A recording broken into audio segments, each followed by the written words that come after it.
तो अब जैसे कुछ लोग कुछ पक्ष ऐसे सोचता है कि संघ में हिंदुत्ववादी बातें होती हैं, क्या ऐसा होता है? नहीं, बिल्कुल भी नहीं, बिल्कुल भी नहीं, कभी भी नहीं। मैं तो इतने वर्षों से देख रहा हूँ, राष्ट्रवाद की बात करिए और आप एक अच्छे नागरिक कैसे।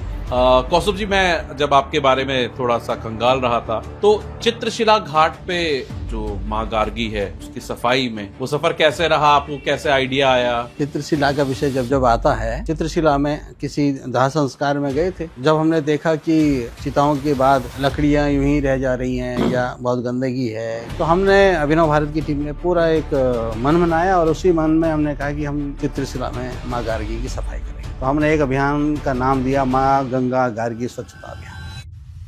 अगर आप हल्द्वानी के मेयर होते तो आप कौन से 3 चीजों पे सबसे ज्यादा कार्य करते? तो बहुत कुछ सोचा था, बहुत कुछ सोचा था। तो मेरी तो पहली बात तो यही थी कि स्वच्छता ही मेन है।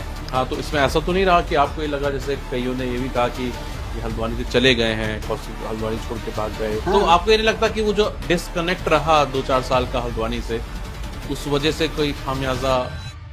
पिछले नगर निगम चुनाव में कुछ अफवाह ये भी फैली थी कि आपकी वजह से कई लोगों के टिकट कट गए या उनको प्राथमिकता से हटा दिया गया, इसमें कितनी सच्चाई है? और मैं चाहूंगा कि आप ईमानदारी से इसका आंसर दें। वो चुनाव हुआ और उस चुनाव में मैं देहरादून था, कुछ लोगों के टिकट कटे।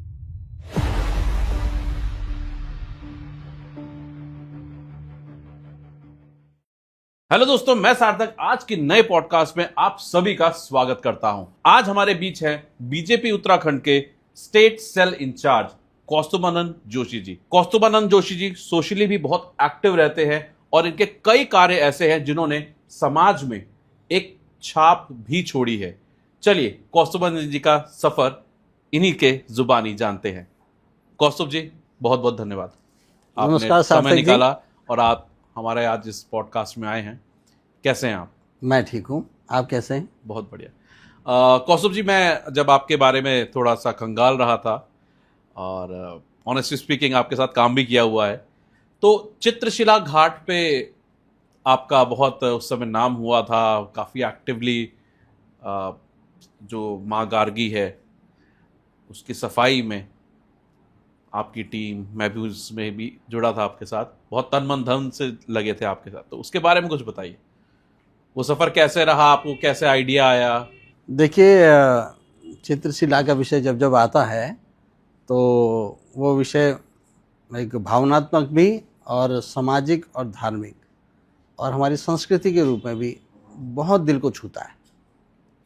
और उस अभियान को हम कहीं बैठे थे, एक बार चित्रशिला में किसी दाह संस्कार में गए थे, वहाँ जब हमने देखा कि चिताओं के बाद लकड़ियाँ यूं ही रह जा रही हैं या बहुत गंदगी है, कफन ऐसे ही पड़ा है, तो अभिनव भारत की टीम ने उसमें अलग अलग काम कर रही थी। तो एक निर्णय हुआ कि हमने चित्रशिला यानी कि जो गार्गी नदी है, गार्गी को अपने स्कंद पुराण के मानस खंड में भी चित्रशिला का बहुत बड़ा वर्णन है जी। और गार्गी को माँ गंगा के बाद, हरिद्वार के बाद उसी का स्वरूप माना गया है।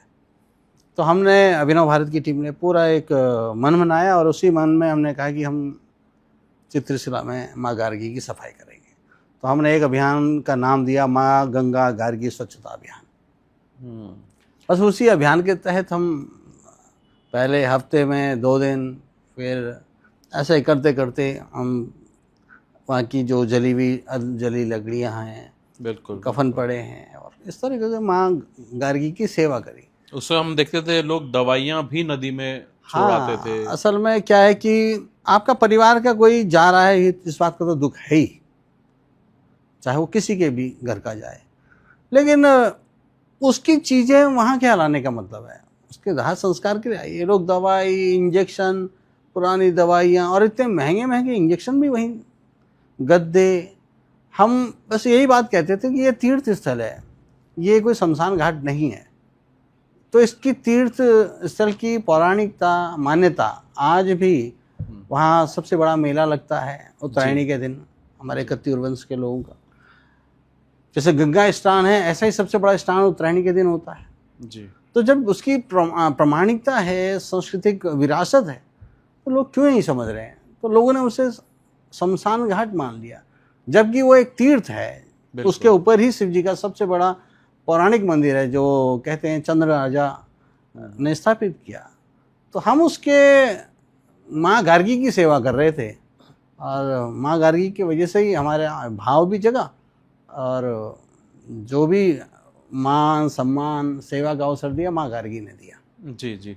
और मैं ये भी देखा कि ब्लड डोनेशन कैंप्स बहुत रेगुलर लगते रहे और बहुत बड़े स्तर पे, जिसमें आंकड़ा आप बताए तो हमारे ऑडियंस को भी लगेगा कि हाँ। ब्लड डोनेशन तो क्या है कि अभिनव भारत की शुरुआत जब हुई, हम्म, तो अभिनव भारत की शुरुआत में ही हमने जब पहला अभियान लिया विवेकानंद जी की जयंती पर, हमने उनकी जयंती को ही अपना आधार माना, अभिनव भारत को। 12 जनवरी। हाँ, 12 जनवरी बस। और पहला कैंप जो हमने संकल्पित किया युवाओं के बीच, सबसे पहला कैंप ही हमारा 105 यूनिट था, अच्छा। पहला कैंप। और फिर तो 12 जनवरी शहर में ऐसा हो गया कि लोग 12 जनवरी का इंतज़ार करते थे, क्योंकि हम उस कैंप को सिर्फ ब्लड डोनेशन नहीं बनाते थे कैंप, हम उसको यूथ के संग जोड़ते थे। मुझे लगता है कि आप भी उस के हिस्से रहे जब आप इंस्टीट्यूट्स में जाते थे, बच्चों को ये बताने के लिए कि रक्तदान क्यों करना है। तो मुझे लगता है आपकी बड़ी भूमिका रही है उसमें, और मुझे याद है हम सब ने मिलके किया था उसमें। तो आपने देखा होगा कि बच्चों की लाइन पे लाइन लगती थी, वरना लोग राजनीतिक या सामाजिक लोगों के पास जाते थे, लेकिन हम कहते थे कि यूथ को लाओ, क्योंकि संकल्प है विवेकानंद जी के साथ। तो मुझे लग रहा है सबसे बड़ा यूनिट हमारा होने को तो 500 से ऊपर था ग्राफिक एरा, लेकिन वो स्कूल के बच्चे थे वहीं पे कैंपस के। लेकिन जो हमारा टॉप का था सिंगल 251 का था हमारा 7वां कैंप हल्द्वानी में। और उसमें मेरे ख्याल 3 ब्लड बैंक्स, हाँ 5 ब्लड बैंक आए थे, काशीपुर, रुद्रपुर, हल्द्वानी, बेस, नैनीताल और सुशीला तिवाड़ी, ऐसे 5 ब्लड बैंक आते थे हमारे इस कैंप को हर हमेशा करने के लिए। तो इस तरीके का मुझे लगता है जो लोग सुन भी रहे होंगे तो उसमें से कई लोग आज भी बिल्कुल कहते हैं कि फिर से 12 जनवरी ब्लड डोनेशन कैंप कराइए। और वो बहुत एक अच्छा भाव भी था। इनफैक्ट मैंने भी रक्तदान जो करना शुरू किया था वो कहीं ना कहीं इन्हीं शिविरों से ही शुरू किया था। 12 जनवरी से ही मैंने शुरू किया था। मुझे याद है पहला रक्तदान जब था शीश महल में 105 यूनिट, जी जी, तो उसमें मैं आया था। तो तब से वो एक रूटीन सा बन गया था कि हर 12 जनवरी को ब्लड डोनेशन करना ही करना। हाँ, छोटे कैंप तो हम कई करते थे बिल्कुल साल भर में, लेकिन हम 12 जनवरी के कैंप को ही मेन मानते थे। और आज भी लोग खुद मतलब कहते हैं कि यार ब्लड डोनेशन करो, हम फिर से आएंगे। तो बहुत यादगार। और मैं तो ये कहता था कि एक ब्लड डोनेशन कैंप करिए आप विवेकानंद जी की जयंती पर, और दूसरा रक्तदान करिए आप अपने जन्मदिन पर। तो ऐसा हम भी करते थे, और मुझे लगता है हमारे अलावा भी बहुत लोग इन चीज़ों को करते हैं। जी। एक वंदे मातरम भी इवेंट किया था, उसके बारे में थोड़ा। वंदे मातरम तो ऐतिहासिक कार्यक्रम रहा है, और मुझे लगता है उसमें भी आप सभी का सहयोग रहा है। हमारा उद्देश्य था कि देश का वो गीत जिसने देश को क्रांति आज़ादी में सबसे बड़ा रोल अदा किया है, वो था वंदे मातरम। हमने वंदे मातरम के जिस दिन उनको लिखा गया, ऐसे उनके याद में पहली बार सामूहिक वंदे मातरम करा। तो शहर के लगभग मुझे लगता है लगभग 50-60 स्कूल बिल्कुल आते थे, और एक साथ एक स्वर में एक जगह पर हम सब वो वंदे मातरम गाते थे। और आज तो भारत सरकार और 150वीं जयंती हो गई है वंदे मातरम की। और अब जी देखिए हमने वो कार्यक्रम करा 2014-15 में, ऐसा ही रहा। और आज वंदे मातरम की 150वीं जयंती इसी वर्ष मनाई गई, और पूरी भारत सरकार अब हर स्कूल में क्या ऑर्डर है, निर्देश है कि प्रार्थना में पूरा वंदे मातरम होगा। तो मुझे लगता है कि हम उसके एक क्या है गैलरी सा योगदान हमने उस समय शुरू किया, और वो भी मन की बहुत बड़ा अभियान था। और वंदे मातरम तो हमारी प्रेरणा का गीत है, आज़ादी का गीत है। आज भी हम जब वंदे मातरम कहते हैं तो भारत माता की जय कहते हैं तो अपने शहर की बिल्कुल रूहें जग जाती हैं। तो अभिनव भारत के अंदर जैसे आप ये सोशली इतना एक्टिव रहे, तो मुझे एक इवेंट और भी याद है जिसमें हमने नवरत्नों को हर स्कूल से बुलाया था, उनको सम्मानित किया था। वो बहुत अच्छा विजन था। जी जी जी। और उसमें कई फीडबैक भी मुझे पेरेंट्स के भी मिले थे कि जो हर स्कूल से जो 9 अच्छे स्टूडेंट्स हैं, वो स्कूल नहीं हमें शॉर्टलिस्ट करके दिए थे। अच्छा बुरा कुछ नहीं होता, मतलब कोई बच्चा कला के क्षेत्र में था, कोई पढ़ाई में था, कोई स्पोर्ट्स में था, उस हिसाब से 9 रत्नों को आइडेंटिफाई करके फिर उनको मंच से सम्मानित किया था। और वो बहुत सम्मानजनक एक इवेंट रहा था जिसमें कई हल्द्वानी के स्कूलों के बच्चों ने पार्टिसिपेट किया और उनको सर्टिफिकेट्स भी मिले थे और बहुत अच्छा इवेंट था। तो मैं ये जानना चाह रहा हूँ कि जब एक इस तरीके से आप कार्य करते हैं तो तारीफ के साथ साथ कई बार बहुत कुछ नेगेटिव भी सुनने को मिलता होगा, तो उस चीज़ को आप कैसे मैनेज करते थे, कैसे उसको हैंडल किया? कुछ ऐसे इंसिडेंट्स हैं तो आप बताइए। इंसिडेंट क्या है, देखिए, जब भी आप कोई काम करेंगे आपको या कोई मान करेगा या सम्मान करेगा, दोनों चीज़ होनी है। मान मिलेगा तो मतलब अपमान भी मिलेगा, ये भी तय है। और वैसे तो ईश्वर की कृपा है, कभी ऐसा हुआ नहीं। लेकिन चित्रशिला में जब हम काम करते थे, हमें याद आ रहा है, तो कभी कभी लोगों को ये लगता था कि ये क्यों काम कर रहे हैं, इनको कैसी फुर्सत है ऐसी काम करने की। अरे वो भी ऐसा काम था कि हम चिताओं को के लकड़ियाँ उठा रहे हैं, गिल्टे उठा रहे हैं, नदी के अंदर घुसे हैं, कफन उठा के हम लेके जा रहे हैं। तो ये कुछ अलग तरीके का काम था जो सामान्य रूप से कोई करता नहीं है, डरते ही हैं। हम आज भी कहीं लाल कपड़ा होता है तो उसको उसके प्रति एक भय का वो है। और उस घाट में जाके जहाँ चिताएं जल रही हैं और चिताओं के जलते जलते हम उसके अगल बगल में लकड़ियाँ उठा रहे हैं, कफन उठा रहे हैं, तो लोगों ने बहुत अप्रिशिएट भी किया है। ऐसा नहीं है, मैं ये इस बात को नहीं कह रहा हूं। मैं ये मानूंगा कि तारीफ करने वाले ज्यादा थे और जो दूसरा पक्ष है ऐसा है, दूसरा पक्ष वो ऐसा रहता है कि कोई हो सकता है किसी को व्यक्तिगत बिल्कुल बातचीत हो और लोग हमारी तारीफ कर रहे हैं, संगठन की तारीफ कर रहे हैं, लोगों की तारीफ कर रहे हैं, तो उनके मन में ये होता था कि यार ये इनको फुर्सत कहाँ है। मुझे आज भी याद है, हम शाखा जाते थे जी, तो लोग मुझसे कहते थे, यार तुम लोग सो रहे हैं और तुम शाखा जा रहे हो तो तुम्हें कुछ मिलता है क्या? तो ऐसा ही वहाँ के लिए भी था इनको कि यार ठेका वेका तो नहीं मिला है सफाई करने का। अच्छा। हाँ, तो वो कुछ अपने ही लोग थे। तो ये बातें होते रहती हैं, लेकिन पॉजिटिवनेस ये है कि आज भी अन्य संगठन वहाँ काम कर रहे हैं, हम नहीं कर रहे, लेकिन अन्य संगठन कर रहे हैं, लेकिन वो अभिनव भारत को याद करते हैं कि अभिनव भारत ने प्रेरणा दी है। तो यही हमारे लिए आज भी। तो संघ का सफर आपका कैसा रहा और क्या क्या सीखा वहां से आपने जो आपको आज व्यक्तिगत जिंदगी में हेल्प कर रहा है? देखिए, संघ के स्वयंसेवक होने के नाते तो आज जो हैं हम चरित्र में भी, व्यवहार में भी, सब संघ की देन है। और संघ का ऐसा नहीं है कि कुछ टाइम पीरियड तक रहता है। संघ तो सदैव स्वयंसेवक हर हमेशा रहता है, दायित्व आते जाते रहते हैं, वो अलग विषय है। लेकिन जो संघ का चरित्र जो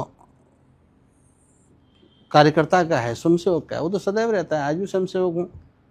और जो देश हित की भावना है, प्रेरणा है, देश के प्रति एक आदर है, समाज के प्रति जो नैतिक दायित्व हैं, तो ये सब सीखने को उस शाखा में मिलता है। और जो भी उस शाखा में जाता है तो इधर उधर की बात नहीं होती है, स्वास्थ्य की बात होती है, खेल खेल में हेल्थ के बारे में बात हो जाती है, और प्रार्थना के आधार पे, गीतों के आधार पे नए युवा हम जैसे सब लोग उससे जुड़ते हैं। और शाखा में तो बड़ा और बूढ़ा कुछ नहीं होता है, छोटा बड़ा, वो दोनों सब एक ही रूल पे चलने वाले, अनुशासन वहीं से सीखा। और आज भी हम जो हैं संसद के नाते, संघ के नाते ही हैं।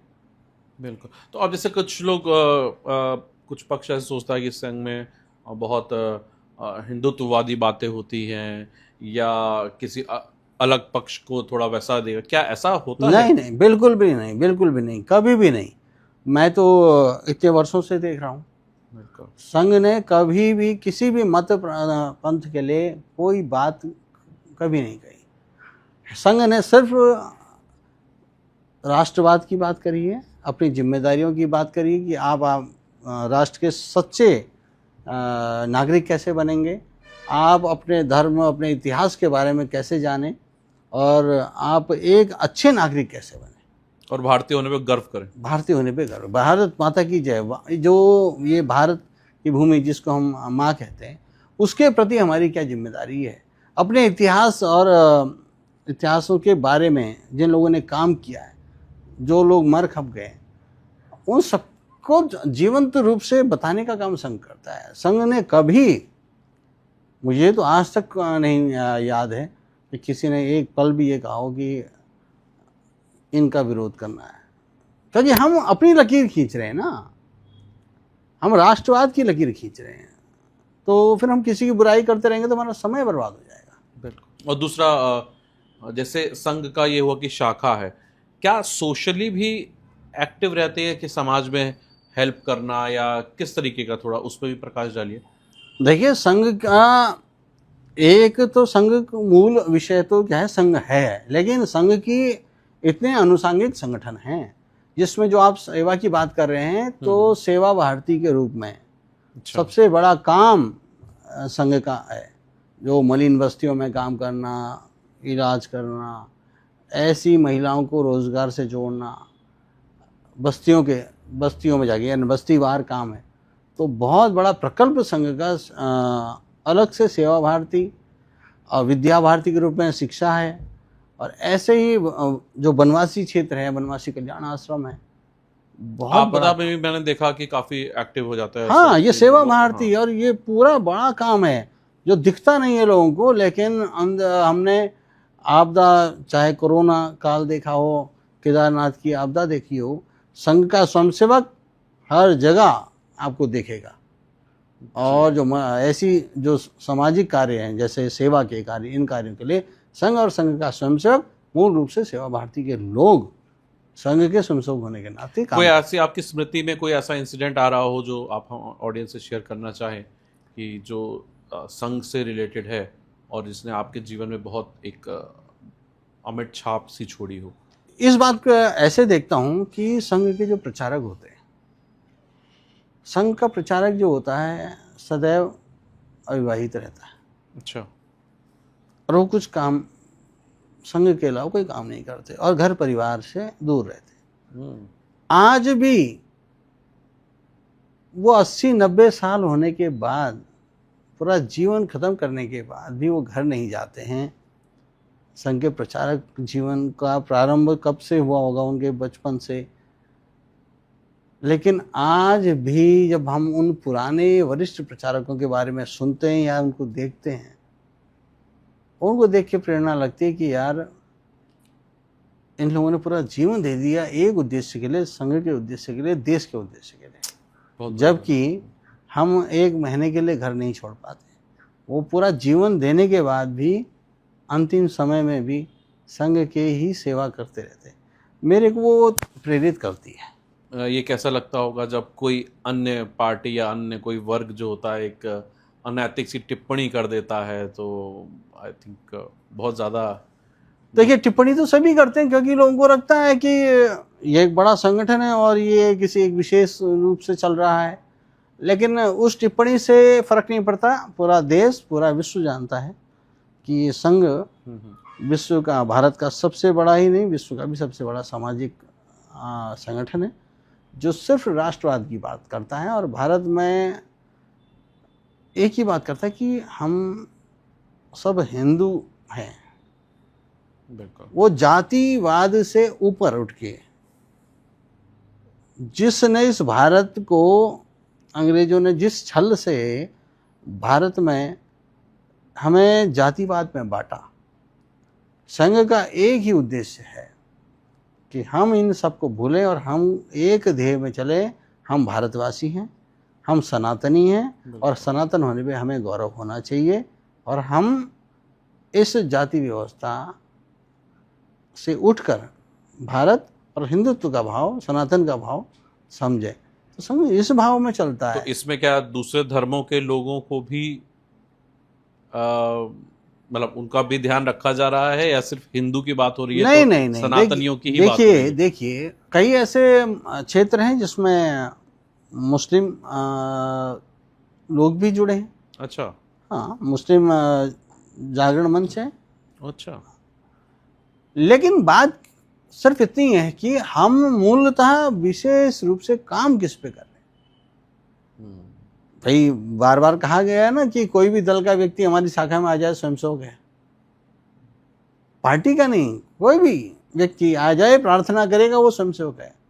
तो इसलिए जाति मेन तो मुख्य रूप से भारत में जो विखंडन हुआ हमारी हिंदुओं की जातियों का हुआ, सनातन पे चोट लगी, तो उसको संभालना जरूरी है। हिंदुओं के लिए बात कौन कर रहा है? तो इसलिए संघ ने एक ही बात कही कि हमें अपने जो पौराणिक सभ्यताएं हैं, और आज भी हम ये कह रहे हैं कि जितने भी इस भारत में मुस्लिम हैं वो कहीं ना कहीं उनके वंशज हिंदू हैं। कली का आलेख आप देख लीजिए, उन्होंने पुनः कहा है कि 99.9% जो भी मुस्लिम हैं इस भारत के जी, उनके वंशज, उनका डीएनए हिंदू। तो भारत की बात हो रही है। बिल्कुल बिल्कुल बिल्कुल। तो हाँ, और कई लोग स्वीकार भी कर रहे हैं। बिल्कुल। तो हम उसी लाइन में चल रहे हैं। सो बीच में मैंने देखा था कि आप हल्द्वानी से देहरादून गए, तो बीजेपी का सफ़र कैसे स्टार्ट हुआ और कैसे देहरादून में क्या कार्यभार था आपका? 2019 में, क्योंकि कई लोगों का ये मानना है कि आप बीच में हल्द्वानी आपने छोड़ दिया, कई ने सोचा आप हल्द्वानी में वापस नहीं आएंगे। वहाँ बहुत बड़ी जिम्मेदारी होती है जहाँ आपका सेंटर पॉइंट है वर्किंग का, और वो ऐसी विशेष जगह है कि जहाँ एक जिम्मेदारी है। हल्द्वानी और देहरादून 5 घंटे का रास्ता भी है जी। और जब जिम्मेदारी मिली है, जो अनुशासन मिला है, जो भाव मिला है, उस भाव के निमित्त मुझे वहाँ रहना था जी। और मैंने अपना पूरा समय वहाँ लगाया। जो संगठन ने मेरे लिए तय किया था मैंने उसको पूरी निष्ठा से, पूरी जिम्मेदारी के साथ, घर छोड़ना पड़ा मुझे, लेकिन जो संगठन ने तय किया तो मैं गया। तो कैसा वहाँ पे आपका क्या डेली रूटीन रहता था या क्या रहता था, चुनौतियाँ वहाँ की? रूटीन और चुनौतियाँ गोष्ठी सब कार्यकर्ता ही हैं, पूरे उत्तराखंड के कार्यकर्ता आते थे जी। और बीजेपी का सेंटर पॉइंट है स्टेट ऑफिस, जहाँ प्रदेश के अध्यक्ष बैठते हैं, महामंत्री बैठते हैं, महामंत्री संगठन बैठते हैं, लगातार मुख्यमंत्री या मंत्री और प्रदेश के पदाधिकारी आते हैं, विधायक आते हैं, कार्यकर्ता आते हैं अपनी बात लेके, कुछ समस्या है तो बात करके मिलने आते हैं। कार्यकर्ता कहता था ये हमारा मंदिर है, हम देहरादून आए हैं तो अपने मंदिर में आए हैं। क्या बात। तो ऐसा भाव कार्यकर्ता का था। अब उनके लिए हम वहाँ पर बैठे हैं, उनका मान सम्मान करना हमारी जिम्मेदारी है। तो अच्छा अनुभव रहा और बहुत प्यार मिला लोगों का, और मुझे तो लगता है कि वहाँ जाने के बाद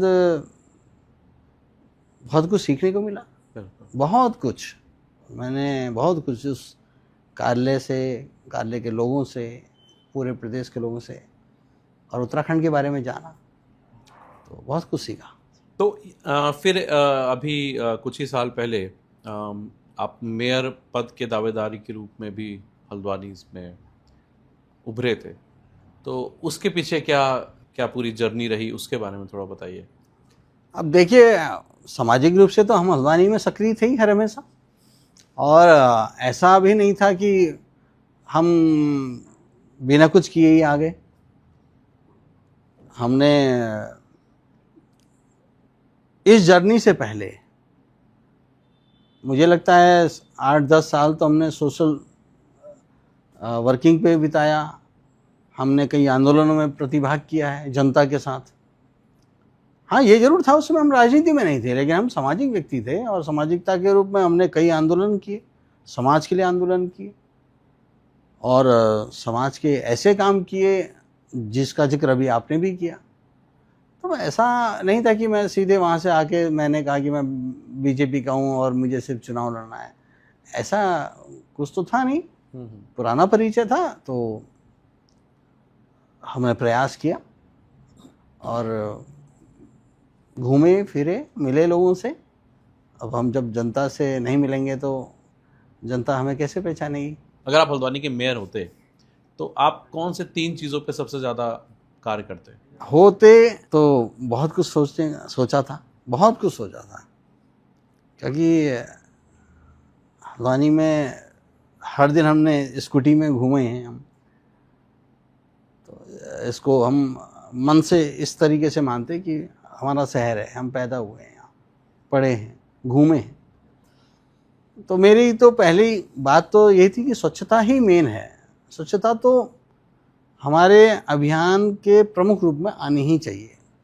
अब सिर्फ हम गाड़ी भेजेंगे, गाड़ी एक सॉल्यूशन नहीं है। हमारे अंदर जो वो जागृति है, किसके अंदर की, पब्लिक के अंदर, वो जागृति लाना बहुत जरूरी है। आज भी मैं देखता हूँ गाड़ी आ रही है और गीला और सूखा कूड़ा एक ही साथ डाल रही है, जबकि वो माइक में बोल रहा है, बट उसमें भी व्यवस्था नहीं है गाड़ी में ना। आप अगर जड़ पे काम करोगे तो आपको फिर ऊपर आसानी होगी जी। तो मेरा तो मन था कि अगर हम इस तरफ जाएंगे तो स्वच्छता पे बहुत स्ट्रिक्टली काम करेंगे और लोगों को बताएंगे, स्कूल्स में बताएंगे कि आपको ये नियम फॉलो करना ही है और गाड़ी जैसी आएगी उसी तरीके से आपको अपना कूड़ा भी देना है। और कुछ नियम अपने को भी बनाने थे।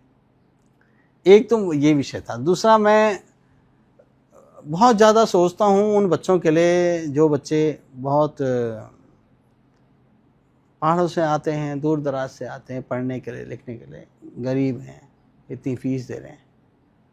उनके लिए कोचिंग सेंटर्स को डेवलप करने की मेरी इच्छा थी कि कहीं ना कहीं ऐसे सेंटर्स बनाए जाएं और उसको एक प्रकल्प बनाया जाए शिक्षा का, जहां वो बच्चे पढ़ें और उनको हम अपने टीचर्स उपलब्ध कराएं अच्छे, मतलब एक तरीके से लोगों को प्रेरित करते हुए स्वेच्छा से लोग उसमें पढ़ाने आएँ और वो बच्चे विदाउट फीस या मिनिमम फीस में उनको हम पढ़ाया जाए। बिल्कुल। और एक तीसरी बात, हल्द्वानी को सजाना तो बड़ा विषय है और सब कुछ यहाँ बोल दूंगा तो भविष्य में कुछ कह नहीं पाऊंगा ये बढ़िया है ना। लेकिन ऐसे ही एक दो संकल्प थे और भविष्य के लिए संकल्प छोड़े हैं, कभी मौका मिलेगा तो उन संकल्पों को पूरा करेंगे। बिल्कुल। आपको नहीं लगता जैसे जैसे जैसे शहरों का विकास हो रहा है, चाहे वो हल्द्वानी ही क्यों ना हो या अन्य शहर, कोई भी शहर हो, जो छोटे शहर बड़े बन रहे हैं, तो इनमें कहीं ना कहीं पर्यावरण को हम ताक पे रख दे रहे हैं, जैसे कि वृक्षों को काटना, उससे जहाँ तक आपको लग रहा हो कि अभी जैसे गर्मियाँ कितनी बढ़ गई हैं तो कहीं भी छाँव नहीं मिल पा रही है या वृक्ष की जो शीतल हवा है, तो क्या इसके लिए करना चाहिए? क्योंकि आपके अनुभव के हिसाब से। देखिए, ये बात तो सच है कि वृक्ष कट रहे हैं। अब उसको विकास का नाम तो दिया ही जा रहा है, इससे हम मुंह मोड़ नहीं सकते क्योंकि परिस्थितियां बदलती जा रही हैं। एक घरों में एक गाड़ी नहीं, हर आदमी के पास गाड़ी है। रोड भी चौड़ी चाहिए। पेड़ कहीं ना कहीं कट रहे हैं मजबूरी के कारण। आप देखिए नेशनल हाईवे अपना हल्द्वानी को ही देख लीजिए। हम जिन पेड़ों की छाँव में हम याद करते थे, वो पेड़ जब कटे तो हमें इतना बुरा लगा। मुझे लगता है 100, 200, 300 साल पुराने पेड़ हमारे सामने कटे। स्वयं मेरे घर के सामने 3 बड़े पेड़ थे, 300-400 साल पहले वो कटे। लेकिन परिस्थितियां हमारे हाथ में नहीं है। हाँ, बस हम ये कर सकते हैं, जब हम प्लांटेशन करते हैं, कोई प्लांटेशन का प्रोग्राम करते हैं, उसको खाली फोटो खिंचाने के लिए ना करें। हमको अगर पेड़ लगाना है, चाहे एक लगाओ, लेकिन उसको बचाओ। हम लाखों पेड़ लगाते हैं, बहुत अभियान चलेंगे। अभी बरसात आ रही है, इस बरसात में फिर से अभियान चलेंगे। लेकिन उस अभियानों का लाभ कितना है, उस पेड़ को लगाने के बाद हमारी जिम्मेदारी कितनी बन रही है उसको बचाने की, ये प्रश्न है। जिस दिन हम उस अभियान की जिम्मेदारी ले लेंगे ना, तो वातावरण अपने आप सुधर जाएगा। हम सिर्फ पेड़ लगाने के लिए कार्यक्रम ना करें, उसे बचाने की जिम्मेदारी लें। आपको पता होगा प्रधानमंत्री जी ने इस अभियान को बढ़ाने के लिए एक पेड़ माँ के नाम शुरू किया, और इवन भारत के साथ साथ छोड़ दीजिए, वो तो विदेश में जब टूर में गए, जब भी विदेश यात्राओं में गए, उन्होंने जहाँ भी पेड़ लगाया वो एक पेड़ माँ के नाम ही उस के आधार पे लगाया। तो प्रेरित करने के लिए है वो। तो हम सबको इस बात में ध्यान देना चाहिए कि हाँ हमको भी लगाना है, लेकिन उसको बचाना जरूर है। लगाने को तो लोग कई पेड़ लगा रहे हैं, लेकिन बचाना बहुत ज़रूरी है। जो बचेगा नहीं तो फिर वो कार्यक्रम बन के रह जाएगा। तो जो नेक्स्ट मेयर का इलेक्शन है, तो क्या आपकी तैयारी उसके लिए है या कुछ और भी है माइंड में? नहीं, अभी तो 2027 में विधानसभा का चुनाव आने वाला है। हम लोग उस चुनाव के लिए लगे हैं, और मेयर का चुनाव तो अभी 4 साल बाद होगा जी, उसमें भी लगेंगे। तो हल्द्वानी के लिए आपके क्या प्लान्स है? अभी तो आपने बताया एज अ मेयर, अगर आपको और कोई बड़ा पद मिलता है या बड़ी जिम्मेदारी मिलती है, तो क्या आप कैसे उसकी, आपका क्या विजन है हल्द्वानी को लेके? नहीं, अब देखिए, मेयर का चुनाव अब हो गया, जो हमारे वर्तमान के मेयर हैं वो काम कर रहे हैं, और अब संगठन क्या जिम्मेदारी देगा उसी हिसाब से काम करा जाएगा। जी, तो कितनी सीटें रहेंगी लगभग? और जैसे कहा जाता है कि हल्द्वानी रिलीजन वाइज में, बहुत खुल के तो नहीं कहूँगा, बाकी समझने वाले कमेंट में लिखेंगे और समझ जाएंगे, तो कि ये क्षेत्र बीजेपी का नहीं है जैसे कहा जाता है, तो उस पर आपकी क्या टिप्पणी है? क्या आपका? नहीं, ऐसा नहीं है कि बीजेपी की नहीं है। हम यहाँ 2007 में ये चुनाव जीते हैं हल्द्वानी विधानसभा का, और हाँ बस एक क्षेत्र है जिसमें बहुलता दूसरी पार्टी की है, कांग्रेस की है, लेकिन ऐसा नहीं है। हम पहले जीते हैं, और हाँ कुछ कमियों की वजह से हम हारे हो सकते हैं, लेकिन मुझे लगता है इस बार की 2027 में हम हल्द्वानी जीत के लाएंगे। हल्द्वानी को, जैसे हम ये कह रहे हैं कि अभी एक केस था जो रेलवे का पेंडिंग चल रहा है, जिस पे स्टे आया है, तो क्या लगता है आपको? कुछ नहीं, अगर उसमें सुप्रीम कोर्ट ने बोल दिया है कि भाई रेलवे की ज़मीन है, खाली करनी है, लेकिन उसने उनको प्रधानमंत्री आवास योजना के अंतर्गत सबको जगह देने की बात करी है।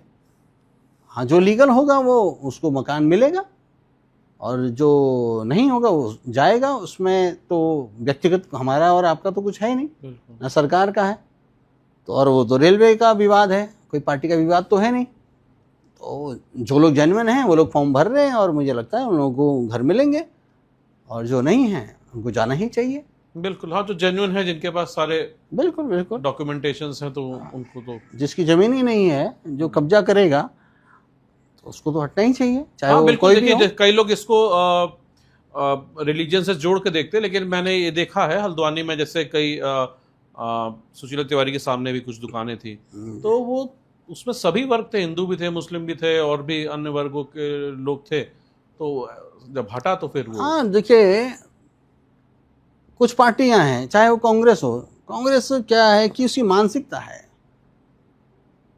तो उसकी मानसिकता मुस्लिम वोटों के आधार पे चलती है, चाहे वो हल्द्वानी हो या उत्तराखंड हो या पूरा भारत हो।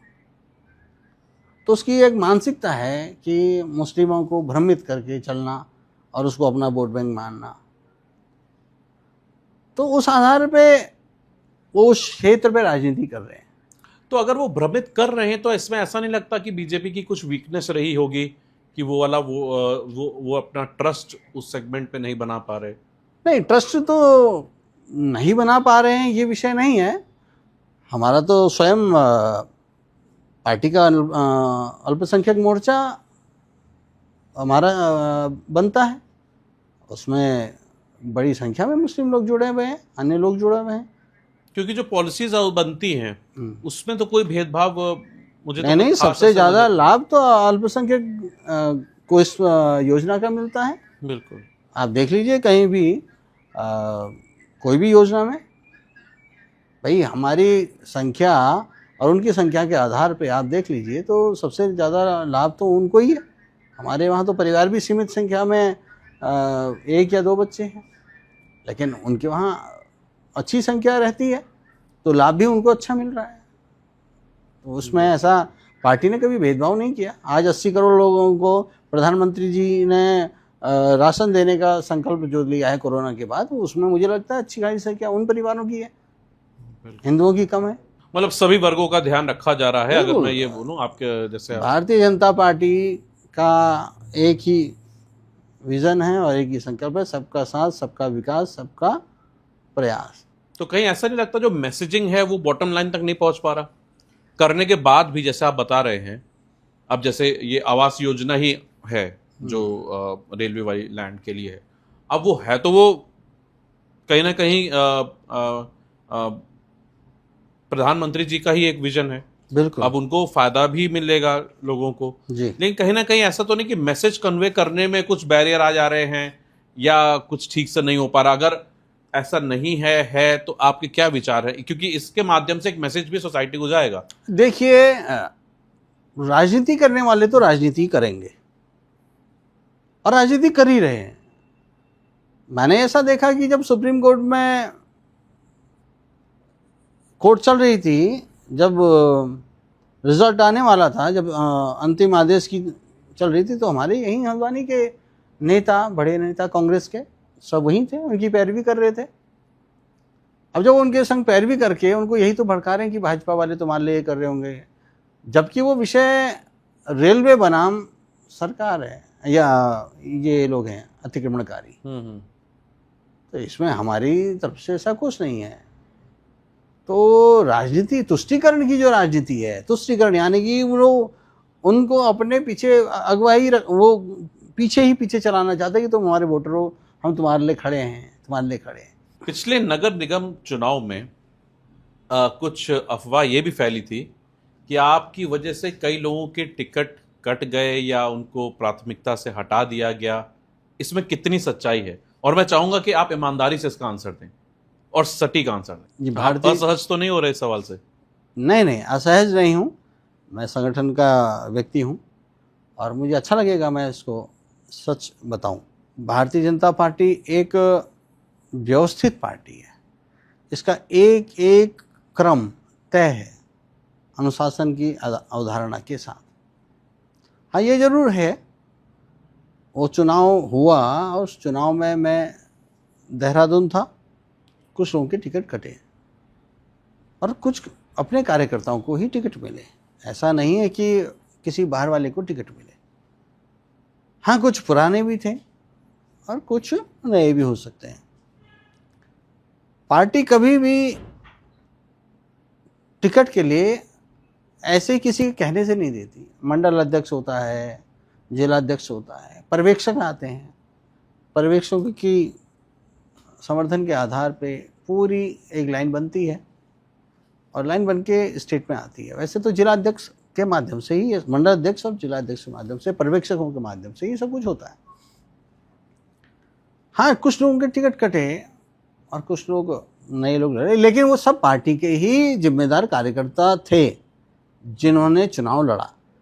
हाँ, जिनका टिकट नहीं हुआ वो भी पार्टी के जिम्मेदार कार्यकर्ता हैं। ऐसा नहीं है कि वो नहीं है और नए को दे दिया, वो भी कार्यकर्ता ही थे, पदाधिकारी ही थे। एक एक व्यक्ति जिसको टिकट मिला वो भी पदाधिकारी, कहीं ना कहीं संगठन का, बीजेपी का कार्यकर्ता ही था। भ्रम फैला, नाराजगी हुई। उस नाराजगी में कुछ लोगों ने सोशल मीडिया में कुछ चीज़ें चलाई होंगी। मैं उससे नाराज नहीं हूँ क्योंकि उसमें मेरा कोई इन्वॉल्वेशन नहीं था। संगठन की एक रीति है, नीचे से लेके ऊपर तक जो तय हुआ है वो उसी को फॉलो करते हैं।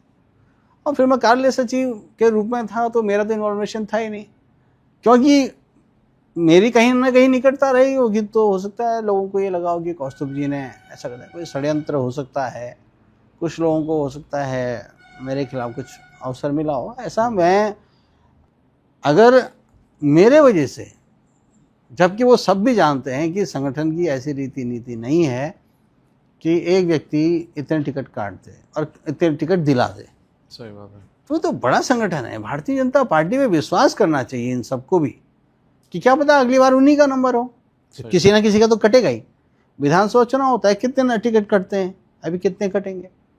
तो मेरा उसमें अब जो कि ये बात बहुत पुरानी हो गई है और सब मेरे ही हैं। जो चुनाव लड़े वो भी हमारे पार्टी के, जो नहीं लड़े वो भी हमारे। तो मेरा किसी से द्वेष नहीं है। हमारे उसमें कई बड़े भी हैं, कई छोटे भी हैं। तो जो बीत गई वो बात गई, अब आगे बढ़ना है। मैं तो आपके माध्यम से उनसे भी कहूँगा कि अगर व्यक्तिगत कौस्तुभानंद ने अगर ऐसा किया होगा तो ऐसा संभव है नहीं। हाँ, हम पार्टी में ही भ्रमित होंगे तो उसका नुकसान पार्टी को ही होने वाला है। हम सबको मिलके फिर से चुनाव में जाना है। 2027 के तीसरी बार बीजेपी की सरकार को लाना है। तो ऐसा मुझे लगता नहीं। तो 2027 के लिए आपको क्या लगता है कि बीजेपी आएगी, नहीं आएगी, या क्या समीकरण बैठ सकते हैं, या क्या आप दायित्व का अगर आपको मिलता है तो आप क्या दावेदार बनना चाहेंगे? देखिए, पार्टी तो तीसरी बार उत्तराखंड में सरकार बना रही है, ये तो आप समझ लीजिए। कांग्रेस कहीं नहीं है। कांग्रेस में तो अंदर ही फुटबॉल है। वहाँ तो आपस में ही लोग किसी को बैठा रहे हैं, किसी को उठा रहे हैं, किसी को। तो ये तो मान के चलिए कि हम पुनः तीसरी बार सरकार बनाने जा रहे हैं और बहुत बड़े बहुमत से रिकॉर्ड टूटेगा कि उत्तराखंड में बीजेपी तीसरी बार आई है और बहुत अच्छी सीटों के साथ। रही बात हमारी जिम्मेदारी की, देखिए पार्टी जो तय करती है हम सब उसको निभाते हैं। मैंने अभी भी थोड़ी देर पहले कहा कि वो छोटा सा डिसीजन हो या बड़ा, पार्टी का डिसीजन के आधार पे हम सब चलते हैं और पार्टी जो निर्णय करेगी हम उस निर्णय पे खरे उतरने का पूरा प्रयास करेंगे। जिस तरह आप हल्द्वानी में छाए हुए हैं, हर इवेंट में, हर ओकेजन में आप दिख रहे हैं, तो मैं मान के चलूं कि तैयारी जोरों शोरों से चल रही है आपकी, या आपने मन बना ही लिया है लगभग? नहीं, अब कार्यक्रम में हमको जाना ही है। पार्टी के पदाधिकारी होने के नाते हर कार्यक्रम में रहना हमारा दायित्व है और समाज में रह रहे हैं तो सामाजिक जिम्मेदारियां हैं। कहीं निमंत्रण है, कहीं सुख है, दुख है, वहाँ तो जाना ही है। और हर चीज़ को राजनीति से देखना भी मुझे लगता है उचित नहीं है, लेकिन क्योंकि चुनाव है, अब हर आदमी को यही लगेगा कि चुनाव की तैयारी कर रहे हैं। ऐसे कई लोग हैं। ये पार्टी अगर दायित्व देगी, ऐसे जिम्मेदारी देगी तो क्यों नहीं करेंगे। पार्टी के लिए एक फूल हम भी अर्पित करेंगे। बिल्कुल, ऐसा मौका मिले पार्टी को एक कमल का फूल अर्पित करें हल्द्वानी से, क्या बात, ऐसा अपना संकल्प है। ठीक। और ये सवाल जो है थोड़ा आपको असहज भी करेगा, जैसे मैंने पहले भी पूछा था कि बहुत बड़े नंबर से आप हल्द्वानी पिछली बार विधानसभा हारे थे, मैं बीजेपी की बात कर रहा हूँ। तो और एक पक्ष ये भी कहता है कि मुस्लिम वोट बिल्कुल भी नहीं मिलता है या मिलेगा, तो इसमें आपके क्या विचार और क्या टिप्पणी है? देखिए, हम बहुत बड़े मार्जिन से नहीं हारते। हम तो 5-7 हज़ार के मार्जिन से विधानसभा हारे थे। नगर निगम में थोड़ा मार्जिन था, लेकिन अगर जो आप मुस्लिम वोट नहीं देता वाली बात कर रहे हैं तो अंततः हिंदू आबादी भी तो बहुत है। अगर एक बीजेपी और कांग्रेस की बात कर लें, जिस स्तर पे हम ये मानते हैं कि बहुत बड़ी संख्या में एक जो मुस्लिम आबादी है वो कांग्रेस को वोट देती है, लेकिन इस बात को भी हमें समझना चाहिए कि उससे कई बड़ी आबादी हमारी हिंदुओं की भी है। अगर उस आबादी को हम केंद्रित कर लें, और ऐसा नहीं कि मुस्लिम क्षेत्र में हमारे लोग नहीं रहते, और ऐसा नहीं है कि मुस्लिम हमें वोट नहीं दे सकता, तो ऐसा नहीं है कि सिर्फ इधर की आबादी बड़ी है तो इधर हमें कभी नहीं मिलेगा। मुझे लगता है कि उधर भी हमारे कई लोग हैं, कई मित्र हैं। मैं स्कूल टाइम की बात करूं तो ऐसे कई मित्र हमारे वहाँ रहते हैं ऐसे कई परिचित हैं। तो इसलिए ऐसा नहीं है कि वो लोग हमें वोट नहीं देंगे। हम विश्वास जो उनके भीतर है, जो कमी है, उस विश्वास को जगाने का काम कर सकते हैं भाई। लेकिन एक कदम तो उनको भी आगे आना पड़ेगा। आज तक के रिजल्ट में हम देख रहे हैं कि वोट नहीं मिल रहा है, बीजेपी को नहीं मिल रहा है, या कम मिल रहा है, या कम मिल रहा है। तो ये तो उनको भी हमें दिखाना पड़ेगा ना। वो भी तो हमें दिखाएं कि हम आपके साथ हैं। इस बात को ऐसे बार बार हम ये करें कि सिर्फ ये कांग्रेस को वोट देंगे या बीजेपी आएगी तो हमें परेशान करेगी, नहीं है। मैं तो आपके माध्यम से ये कहना चाहूँगा सभी मुस्लिम भाई बहनों से कि हम जैसे रक्तदान करते थे, हमने कभी भेदभाव नहीं किया। बिल्कुल। और मेरे कैंप में तो खुद कई मुस्लिम भाई लोग, हाँ, मुस्लिम संगठन जो छोटे ग्रुप्स हैं वो भी ब्लड डोनेशन करते थे, आज जो हमारे मित्र हैं। तो एक बार आप भी तो एक कदम बढ़िए, आप आगे आइए ना। विश्वास कैसे होगा भाई? सरकार ही विश्वास देती है। सरकार ने आपको विश्वास दे रखा, सारी योजनाएं दे रखी, कहाँ हिंदू मुस्लिम करा है? बिल्कुल। लेकिन अब आपका भी तो समय है। एक बार आप इस हल्द्वानी में इस विकास की नदी के संग जुड़िए ना। एक बार भारतीय जनता पार्टी की सीट को दीजिए ना कमल खिला के। फिर ये भेदभाव कैसे खत्म होगा? इस भेदभाव को खत्म करने के लिए आपको भी एक कदम बढ़ना है। आप एक कदम बढ़ेंगे, हम 10 कदम बढ़ेंगे। आपकी जो छवि है वो कहीं ना कहीं ऐसा नहीं लगता कि एक हिंदुत्ववादी व्यक्ति या नेता के रूप में बन रही है? जैसे आपका जो पहनावा है या जिस तरीके के कार्यक्रमों में आप बहुत बढ़ चढ़ के रहते हैं, तो क्या आपको ऐसा इससे लगता नहीं कि जो दूसरा पक्ष है, मुस्लिम पक्ष है, वो थोड़ा सा अपने आप को कटा हुआ महसूस करेगा? नहीं नहीं, ऐसा नहीं है भाई।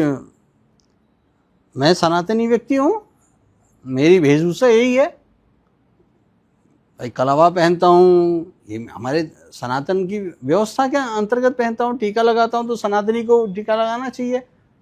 सिखा है तो ये हिंदू जो सनातन के लोग हैं उसमें कोई जाति के हिसाब से तो बटा नहीं है। जो भी हिंदू है उसको सिखा रखनी चाहिए, उसको टीका लगाना चाहिए, उसको कलावा पहनना चाहिए। और भाई स्वधर्म में रहना, भाई वेद भी ये बताते हैं कि स्वधर्म में रहो। अब दूसरा वर्ग मेरे से क्यों नाराज होगा? वो अपने वर्ग की चीज़ें कर रहा है, वो अपने धर्म के हिसाब से चल रहे हैं, सबकी मान्यताएं पूरी होती हैं। उसमें ऐसा नहीं है कि मैं अपनी धर्म की चीज़ें पहन रहा हूँ तो कोई मुझे हिंदुत्ववादी समझे। भाई हिंदुत्ववादी क्या है? हिंदुत्ववादी विचार है और इस विचार के संग हम चल रहे हैं। हम जब मैं अपने धर्म को ही नहीं स्वीकार कर पाया, मैं अपने धर्म को दिखाऊं क्यों? मैं अंतर मन से उसको मानूं ना। मैं सनातनी हूँ, मैं एक हिंदू हूँ, तो उससे किसी को क्यों फ़र्क पड़ेगा? किसी से हमें नहीं फ़र्क पड़ता। वो अपनी चीज़ें, अलग अलग मजहब हैं, वो जो करते हैं उनको एहसास क्यों होगा? हम उनसे एहसास नहीं हो रहे। मेरे मित्र भी हैं, कई साथी भी हैं, हमारे पार्टी के कई कार्यकर्ता हैं, वो उनको एहसास होने की कोई बात नहीं की है। हमारे धर्म के आधार पे, सनातन के आधार पे, मेरे दैनिक जीवन के आधार पे ये मेरा एक रूटीन है कि सवेरे पूजा करना, टीका लगाना, सिखा बांधना। तो औरों का उनका अपना है तो क्यों लाइन खींचेगी? क्योंकि हम तो दिन भर में उनसे भी मिलते हैं, वो हमसे मिलते हैं। तो मुझे ऐसा नहीं लगता है। स्वधर्म में रहना बड़ी बात है। वो अपने धर्म को मानते हैं तो हमें दिक्कत नहीं। हम अपने धर्म को मानते हैं तो किसी और को दिक्कत नहीं होनी चाहिए। तो हम स्वधर्म की बात कर रहे हैं, तो स्वधर्म में रहना तो गौरव का काम है। और मैं उस गौरव के लिए, मैं तो स्कूल टाइम से ही टीका लगा के मेरे परिवार वाले भेजते थे। तो ऐसा विषय नहीं है। मुझे नहीं लगता किसी को दिक्कत होनी चाहिए। अब किसी को दिक्कत हो रही हो मेरी इस छवि से, तो फिर उनके लिए दिक्कत है, मेरे लिए नहीं। मैं तो अपने धर्म का पालन, और जो मेरे धर्म के अनुरूप है, और ये दिखावा नहीं है, ये प्रामाणिकता के साथ है कि हम ऐसे ही हैं। चलिए आपके साथ एक छोटा सा रैपिड फायर खेलते हैं। तो जो पहला विचार आपके माइंड में आएगा वही उत्तर होना चाहिए जी। ठीक है? जीन्स या कुर्ता पजामा? मेरे लिए तो कुर्ता पजामा।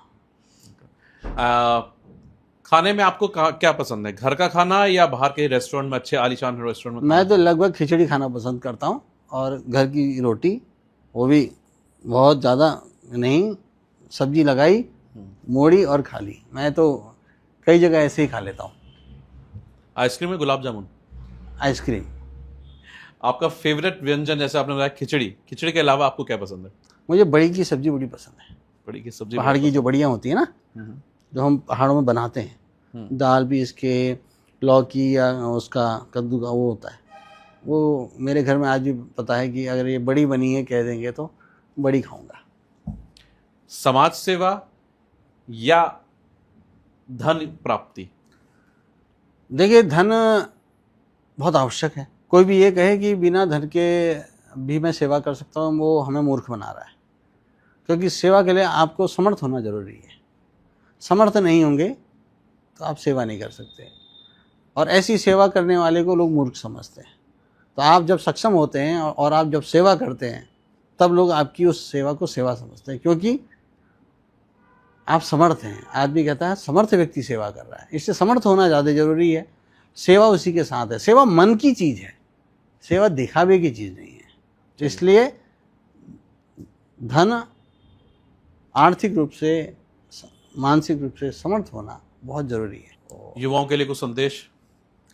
युवा इस देश की रीढ़ है, नींव है, और हम सब आज जब प्रधानमंत्री जी कह रहे हैं कि 2047 विकसित भारत बनेगा, उसमें युवाओं की सबसे बड़ी भागीदारी होने वाली है।